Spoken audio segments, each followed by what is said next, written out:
Hi and welcome to this episode of Zeitgeist podcast with Niklas and Flo. Hi, I'm Niklas. Flo. Today we're going to talk about the new LLM Gemini that was just released, Gemini 3. And I've been trying it yesterday already, basically right after it came out and followed the discussions around it. Flo, I think you didn't really have a chance to try it yet, right? I didn't even hear that something new was released. Yeah, I think it was like the launch basically happened yesterday and was quite big on Twitter, with basically Gemini 3 beating all the benchmarks that all the other models have, or Okay. kind of beating them Can you everywhere. maybe explain I'm pretty sure I'm not the only one who doesn't heard about that, but maybe you can explain a little bit the difference between Gemini 3 and previous models. Usually the main things that you have is output quality, really. So for these large models, for smaller ones, like usually the things that create a hype have either an innovation on cost or on output quality. So either the training cost went down massively, the cost for like querying an RPE, or because the compute needs went down a lot. That is what happened with DeepSeek, basically, with all these open weight models that were, or something that is freely available, or the quality of the output is really better than everything else. And if you look at it, if you're not that familiar, there's currently kind of a race in the US between, I would say, like maybe 3 or 4 companies like at the frontier of having the best models at any given time. One we all know, I think, is OpenAI. The second one is Anthropic. Anthropic does a lot more like B2B business, a lot more RP, but they have the best coding models out there. And then there's XAI with Grok that Elon Musk built, basically. They are, I would say, the youngest of the contenders, but they have innovated extremely fast, and they have also launched Grok 4.1 just a few days ago, which also seems to be really, really good. And now kind of Gemini, which is a model of Google, is there, and it has basically beaten all other models on output quality, like how good is the quality of the output, except on software development where cloud is still leading. So, which is a model from Anthropic. And that's pretty big news because kind of everybody counted Google out in the AI race. They said they have all the talents and the money, but I can't get it done, kind of. And I think that was a really big step, like yesterday, where they kind of said, okay, we are back. We are not catching up anymore. It's the first time where we are kind of on top. They also released, and I think that's more for like the tech savvy people.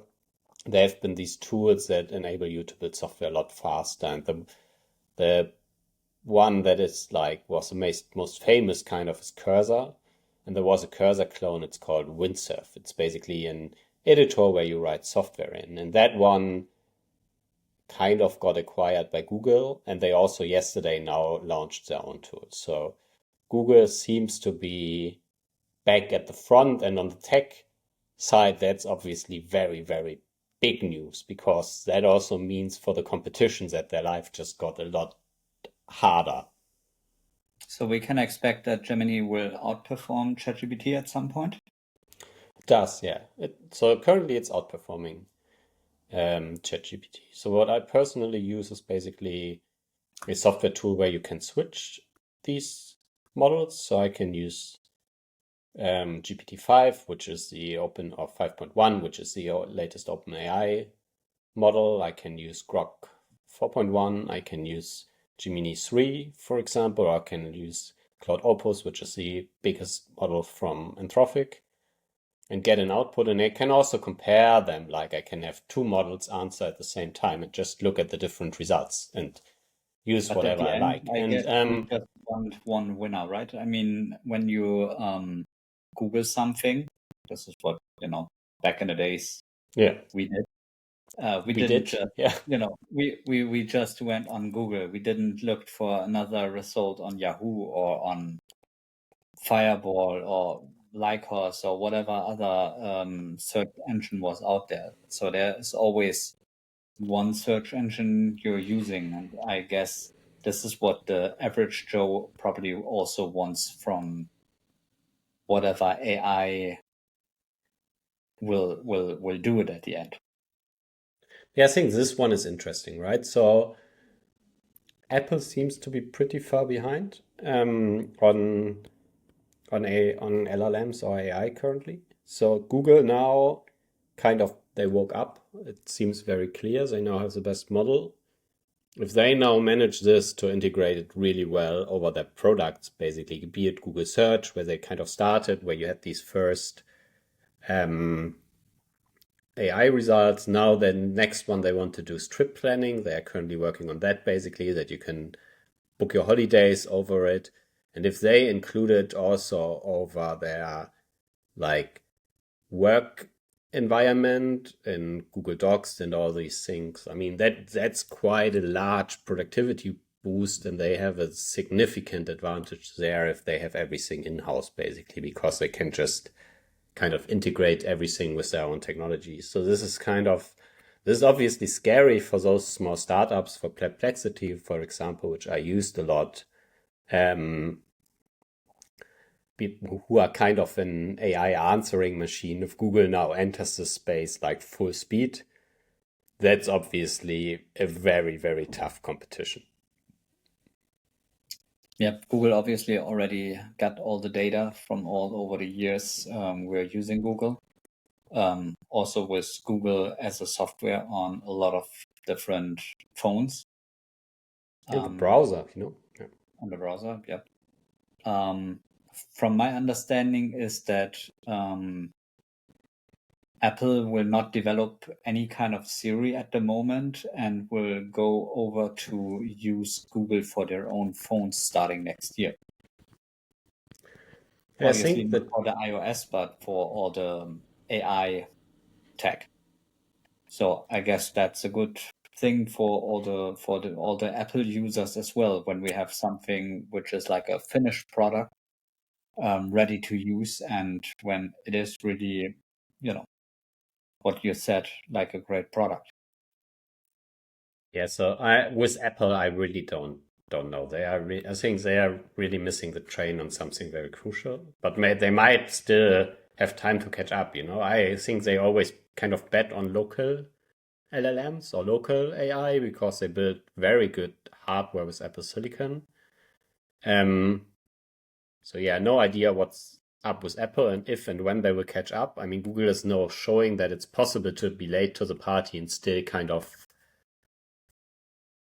walk in and win, I think. I think that's also probably true for Apple. I mean, at the end of the day, once they have a really good product, they can just launch it on billions of devices worldwide, like at an instant. So, and I think this I moving over agree, to, but we all remember the 90s when everyone had a Nokia phone, and now no one talks about it. Same with Blackberry. So I guess there's no guarantee in life. If you are too late to do your thing, it might be a problem. yeah, But so this is true. myself like Apple a lot and use various different products from iPhone over iPad to MacBook. I just hope that they will figure out a way to make it happen, because I don't want to switch to any other company, at least not at this moment.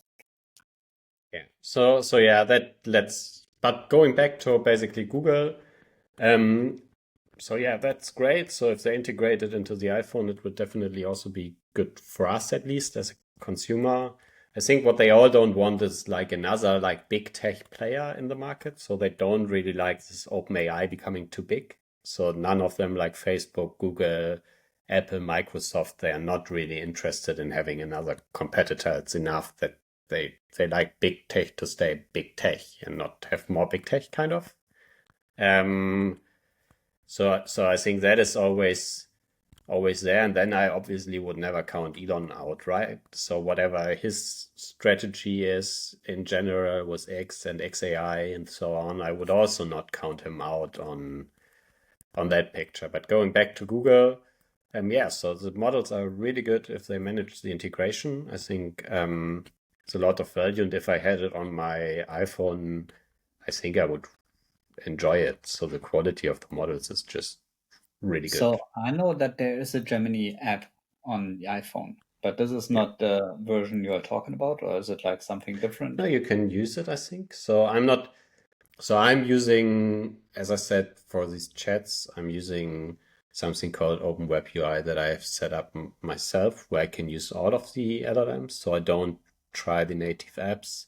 What I would wish for, obviously, on an iPhone is full native integration with Siri, right? So I want to say, hey Siri, and I want to have like a really outstanding experience. I see. And that's the moment my HomePod from my other room is answering. Yeah, you see. Yeah, that is kind of the way. And then device-wise, I have no clue where this leads us. What is kind of obvious currently is Google seems to be back in the game, like really back. And this will not mean that they would dominate it for all time from now on. I think we have it like every other month. There's one company that brings out the best model, basically. So probably next month somebody else will come out and bring out the next version, but that's good for us as consumers. I think we always like, as long as there's competition and innovation, at the end of the day, we win because we get a better product. Okay, that sounds promising. Yeah, so if you have already tried Gemini 3, please write it in the comments and please like and subscribe. This was this episode of Zeitgeist podcast. See you next time. Bye-bye. Bye.